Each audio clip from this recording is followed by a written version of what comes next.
Warning, there's nothing short and sweet about this game, so neither is this video. If you're like me and just started playing Fishing Planet, chances are you realize that the learning curve is a little steep, and the in-game tutorial just doesn't cut it. In this video, I'll be sharing 12 tips on how to be a pro fisherman or fisherwoman in no time. I realize that this game is over 10 years old, and many guides already exist, but this guide is mine. Here is a list of what I'll be covering in this video. Remember, this is a very complicated simulation game designed to mirror real-life fishing. Each section will naturally be long and comprehensive, so feel free to use the timestamps in the video description to skip to the topics that you prefer. There are asterisks next to the most important topics to further assist you. If you don't see any of the topics that you think should be in this video, it's probably because I'm already working on separate videos for them. For instance, understanding the inventory and shop mechanics, or advanced fishing techniques. Fishing Planet is a multiplayer game. Well, sort of. So before you even install the game or get heavily invested, take a good look at what platforms you and your friends have at your disposal. If you're on Xbox or PC, you're in luck. Crossplay is enabled, allowing you more freedom to meet random players and to play with more of your friends. However, if you're on PlayStation, I'm sorry to inform you that crossplay will be limited to the PlayStation Network only, and the devs have stated that it will not be available anytime soon. Also, don't bother making a club anytime soon. The whole point of having one is having the ability to earn club tokens, but that feature is disabled at the moment. The only reason to actually make a club right now is to reserve that special name that you want, or to prepare for when the next club season opens, whenever that may be. I spent about a week grinding the 50,000 credits to make a club before realizing that it wasn't really worth it at the moment. Emotional damage. So here's my club if you'd like to join. I know you want to start fishing already, but trust me, this is important. Immediately after creating your character and completing the in-game tutorial, leave Lone Star Lake and go straight into your settings by choosing the cogwheel on the top right of your screen. We'll be adjusting some of the most important settings that will aid you on your journey. I happen to be playing on PC, so I'll just emphasize the universally important settings. Start by changing the language and unit settings to match your comfort zone. Next comes the most important setting in the game, no matter what platform you're on, the tackle load indicator. Make sure that you select the Pro layout, which is by far the most helpful when it comes to assessing the live stress levels on your tackle while finding a fish. You can use the other settings if you want, but I don't recommend it. I'll expand more on its importance in another section of the video. After that, pretty much just copy the rest of the settings I have on this section and adjust later as you get more familiar with the game. Now, the best way to customize the next sections of the settings will mostly depend on your preferences and platform. First, we'll go into the video section. If you want the game to look good, obviously you would turn up everything to ultra and high, but only if your system can handle it. Mine can, so I did. I suggest you crank everything up first, then step it down to balance quality and performance. If you're on PC like I am, then the three most important settings are resolution, graphics quality, and full screen. Adjusting those settings will have the most dramatic effect on your quality and performance. Next, we'll go to the audio section. I turned most of the settings down because of the way my system is set up, but the most important setting that everybody will probably adjust are the environment, sound of bells, and sound of boat engine settings. For some reason, these settings are unusually loud, so test them out and adjust accordingly. The global user interface in Fishing Planet can be very intimidating at first, but will eventually become crucial to knowing the best time and place to fish. You can't fish effectively without a lot of grinding and in-game currency, and you can effectively go broke. So this section is important in that regard. Think of it like your home in real life. You start here and have all the items and information at your disposal. Once you travel to any location on the map, you will be limited to the things that you brought with your backpack and the information for that area alone. Preparation is key. First, we have the obvious headers on the top: inventory, shop, missions, funds, etc. The inventory and shop menus will probably need a whole video by themselves. But for those of you just starting out, focus on these sections. The weather forecast section is hands down the most important one for knowing when fish will bite. You can fish at any time of the day in any location, but the peak times and weather, just like in real life, will generally indicate when the fish will bite the most. It is important to note that the weather forecast is based on in-game days, not real-life days, like the licenses and premium account features. Generally, I try to fish on a rising tide, meaning 1 or 2 columns to the left of the peak. It is also important to note that certain species of fish are more active at different times of the day. So you would try to coordinate the day or night cycle with the peak tide of that day and the temperature and weather. You can only change the time of day once you are actively fishing in that location. So that aspect of fishing will be covered later on. And yes, tides and moon phases do affect the mood of both freshwater and saltwater fish. Even if the level of a lake or river doesn't fluctuate like an ocean does, the moon's gravitational effect affects all living creatures, even you. Next, we have the fish species section. This section will tell you the species you can catch in the specific location. It will also tell you exactly what bait to use before you even travel there. This is important because once you travel to that location, you are limited to what extra bait, lures, and equipment that shop has. Most of the time, that shop does not have the best items to target those fish, despite what the listed preferred baits or lures are. And the same items cost more at that given location. Additionally, this section will not only tell you what to use, but how to use it. Look for keywords like vegetation, bottom, carnivorous, sluggish, etc. These words will tell you exactly where to cast your bait or lure. Notice that the descriptions will list additional preferred baits and lures. That's because fish will often eat other types of bait, not just the preferred ones, especially if they're omnivorous. After that, we have the license section.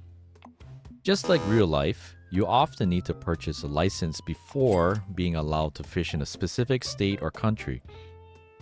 I always assess which license I want to buy based on how many real-life days I plan to stay in that location. You can purchase licenses for multiple locations simultaneously. However, that can be very costly and inefficient when you're a lower-level player.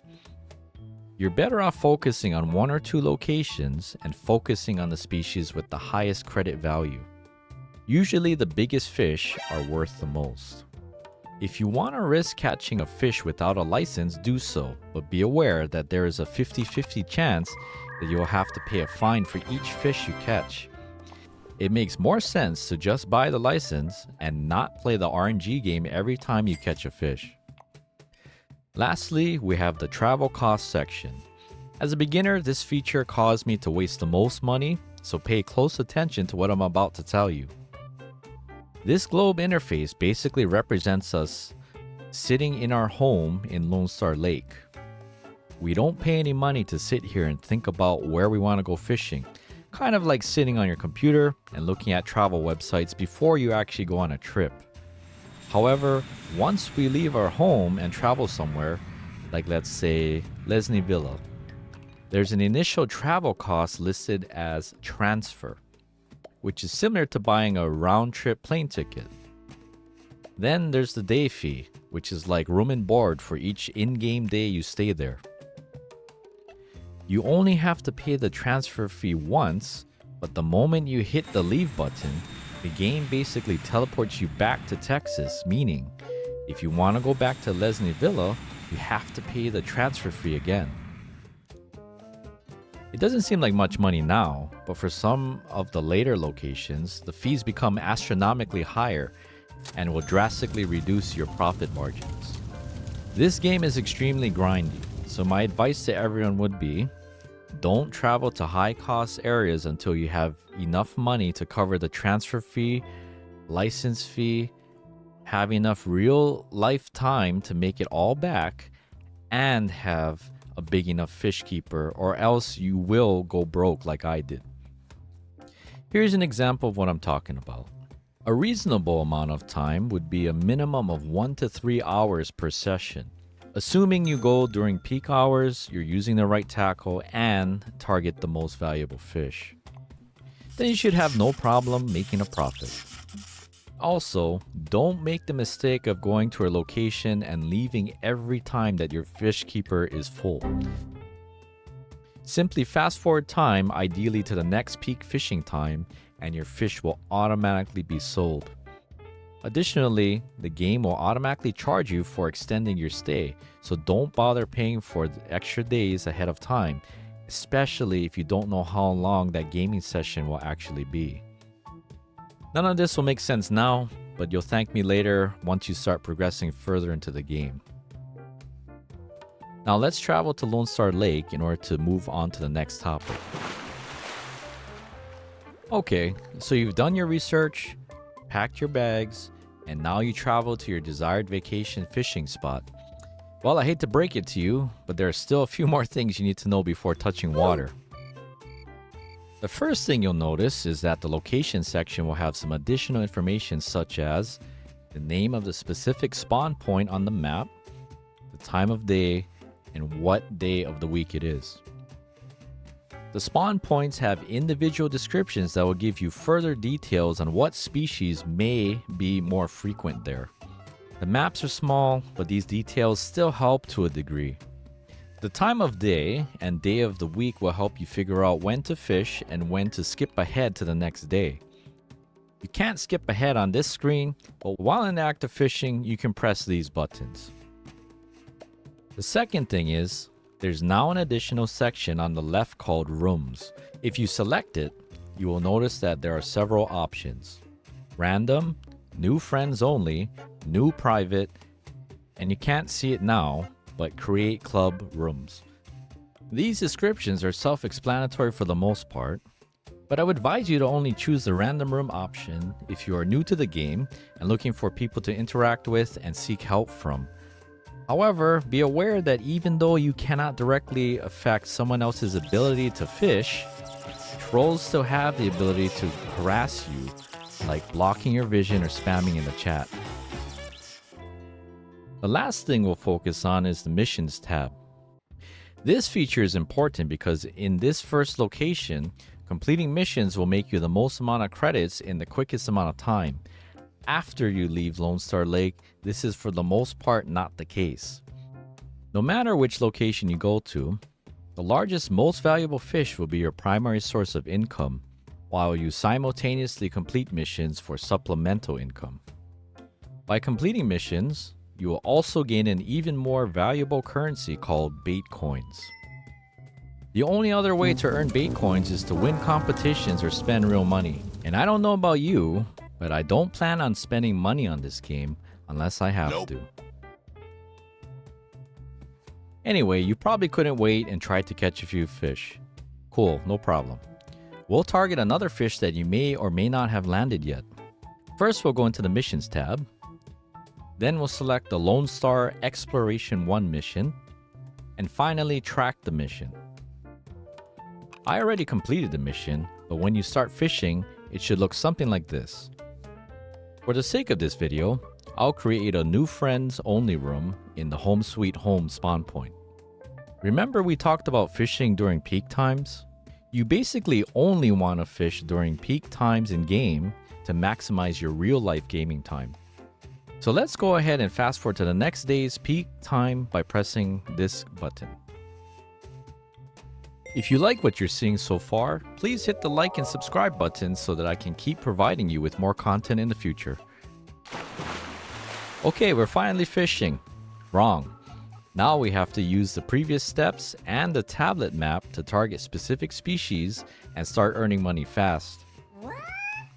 Smaller fish stay next to structures like lily pads, hornwort, and reeds. Basically any aquatic plants. However, larger fish stay in deeper areas. If I take a stroll around the lake or look at the area map, it's easy to see where the aquatic plants are. But in order to figure out the depth, we have to use the tablet map. Light blue indicates shallow areas and dark blue represents deeper ones. This map will not only show you where the deep pockets are, it will also give you the ability to place a buoy as a visual aid for cast placement. Remember that you only have a limited number of buoys, so make sure you delete them before moving on to a new area. They will stay there forever until you manually remove each one, even if it means that you have to repay the travel fee to go back to a previous location. You can also share locations and mark spots that you previously caught a fish at, as long as you do so before leaving that location. Also, certain fish seem to spawn in schools, waves, or intervals in predetermined locations. So this is also helpful if you plan on coming back to target the same fish again. The tablet map will also show you where you and other players are in real time.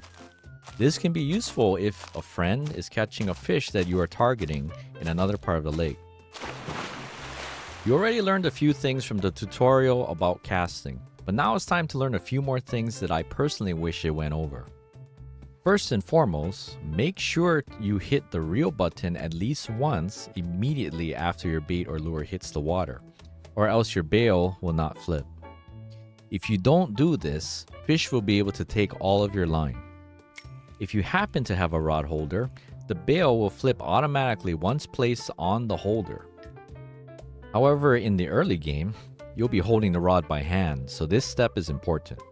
Sadly, the game also doesn't tell you that you can cast the telescopic or match rods overhead instead of just flipping it right in front of you. It may not go a lot further, especially with the starting rod, but it'll make a difference later on when you're trying to catch fish in fast-flowing bodies of water. Spinning and feeder rods do not have this problem because they are inherently able to cast further. Another feature that I wish was explained better was clipping your line. If you happen to find a really good spot that the fish seem to frequently spawn in, you can limit your line to the desired length so that you hit the same spot every time. I personally set my middle mouse button to clip my line so that I can do so quickly and conveniently. This will be more important once you start upgrading your tackle. The last feature I'll mention is aim casting. Yes, it's a very neat feature for spot fishing. However, I would advise you not to rely on the aim casting feature as much as some other people do. Why?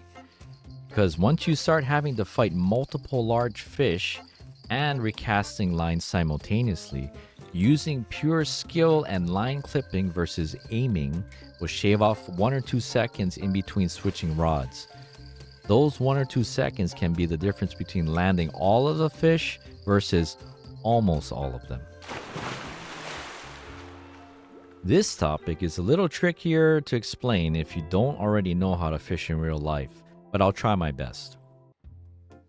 When your line is on the reel, you can increase or decrease the amount of resistance the reel applies to let out more or less line while a fish is pulling on it.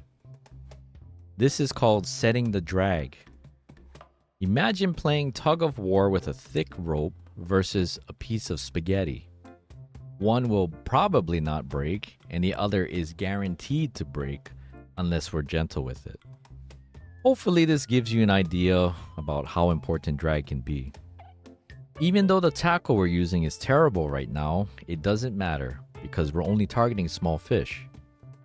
If we're trying to catch larger fish with the same setup, we would have to set our drag very low or else the line will snap and you'll have to buy more line. The rods and reels can break too, but that's rare unless you don't repair your equipment at the end of each fishing session. Anyway, right now set your drag to the middle setting and forget about it. However, once you start upgrading your gear, you will have to start readjusting your drag depending on what gear you swap out. As we established before, drag is a key component of fishing, but crank speed is just as important. If you want to bring in fish faster, you would naturally crank faster, right? Well, not if you have an undermatched setup with inferior tackle. Just like drag, you can actively adjust the crank speed whether a fish is on the line or not. This is especially important when you are fighting several fish simultaneously or are casting with lures. But for our purposes, increase the crank speed to its highest setting. And this is the part where the Pro Tackle Load Indicator comes in. Your fishing setup is only as strong as its weakest part. So in order to reel in a fish without breaking the rod, reel, or line, you have to watch the tackle load indicator like a hawk. The indicator will visually tell you which part is taking the most abuse while fighting a fish. This is important because rods, reels, your main line, and the leader line all have durability. They can suddenly break mid-fight, and they naturally lose durability over time. Each column is designated for those specific components that I mentioned. The vertical bars represent the stress levels while actively fighting a fish. The round indicators underneath represent the overall durability of the component. In general, you want to make sure that none of the indicators go more than 50 to 75% of the way up, or else that means that it's probably time to upgrade that specific part. If any of them go into the red, you really need to upgrade or they could suffer from catastrophic failure mid-fight. For instance, in this scenario, my line is nearly at its breaking point, so that means that the fish is too big for it and I need to purchase stronger line. The indicator is so important that I usually end up staring at it the entire fight instead of admiring the fish and the scenery. By now, you already have some bait, but there are so many more options out there. And as I mentioned in an earlier part of the video, the bait that is listed as preferred is often not the best and most efficient one to use, on top of not being available on site. Additionally, I will emphasize that the bait offered in this particular shop is more expensive than it is if I purchased it on the global menu. We're using cheap bread at the moment, but the difference in price is just one more thing that can easily bankrupt you without realizing it. For now, at Lone Star, just leave if you have to buy more bait, since there's no travel fee. You're probably not using lures yet, but price inflation and lack of availability apply for those as well. Later on, inventory management will become even more important when traveling to high-level locations. In the tutorial, you are given two baits, bread and red worms. And later on, you'll have the ability to carry multiple rods in your inventory. But for right now, swapping bait will be the thing you do the most. In order to swap bait quickly, press and hold these buttons to cycle through different options. You should be doing this if you're targeting smaller fish because the smaller, more common fish are easier to catch but harder to target since they all eat the same kind of bait. The larger fish are harder to catch but are easier to target because they usually require more specific baits and setups. Those setups cost a lot more initially but end up paying for themselves at a faster rate. Anyway, in order to swap rods quickly, press and hold these buttons to cycle through them. Also, once you acquire a larger rod carrier and a rod holder, you'll be able to swap rods even faster. In order to switch between rods faster in your hands, press the numbers 1 through 7 on your keyboard. To switch between rods faster on the rod holder, hold Shift while pressing the numbers 1 through 7.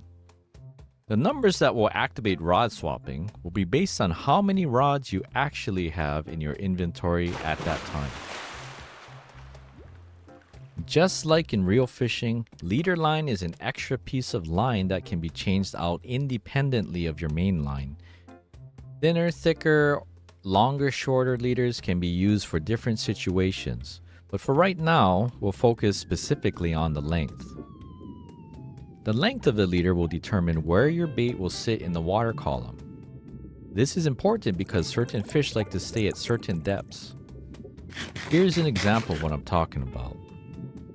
Adjusting the length of your leader will ensure that your bait is in the right location in order to focus on the specific type of fish that you're targeting. It is important to note that you can still catch fish that may not prefer that depth, but it will just be less likely. In order to change the length of your leader, you can either press these buttons or go into the rod setup that is either currently in your hand or not in use. If a rod is already in the water, you will not be able to adjust the leader line until it is no longer in use. Remember that you can only actively change the leader length on setups that allow it. Telescopic and match rods are examples. For setups with lures and bait casting, you can put a leader, but you must use pre-cut lengths that are listed in the shop item description. I generally use longer leaders as opposed to shorter ones like I would in real life. If you're using a floater, the indicator on the top right of your screen will tell you if your leader is the appropriate length for the body of water that you are at. Normally, you would use the tablet map to get a general idea of the depth first, then adjust your leader length based on your location and targeted fish. Or you can do what I do and just throw your line in a couple times, then see how it goes. For this bonus tip, let's use everything we've learned to catch a fish fast and efficiently. Once you've done that, we can use one of my favorite features in the game, the picture taking feature. What's the point of fishing if you can't share the memories? Well, the picture taking feature will aid us with that. You can't actually take or store any pictures in the game itself. However, we can still use this feature to help us get the best shot, then use the screenshot feature on your given platform to save it for later. As you can see, there are a few options on the bottom of the screen. The buttons will vary depending on what platform you're on, but the functions are the same. The most important ones are these two here. Let's choose this one first to move to a better spot before we take the picture. Right now, I'm holding the right mouse button while carrying the fish and still moving.